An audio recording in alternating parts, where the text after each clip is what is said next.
একাডেমির ষষ্ঠ শ্রেণীর ছাত্রী। আমি আপনাদের সামনে একটি গল্প বলতে চাই।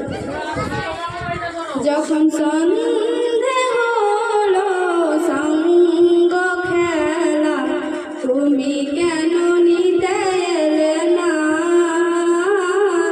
তুমি কেন নিতে এলে না? যখন রাত্রি হলো ডুবলো বেলা, তুমি কেন নেই পাশে মা? তুমি কেন নেই পাশে মা?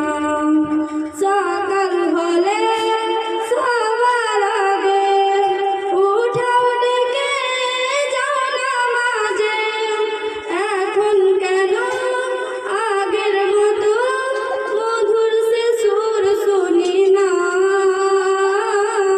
যখন সন্ধে হলো সঙ্গ খেলা, তুমি কেন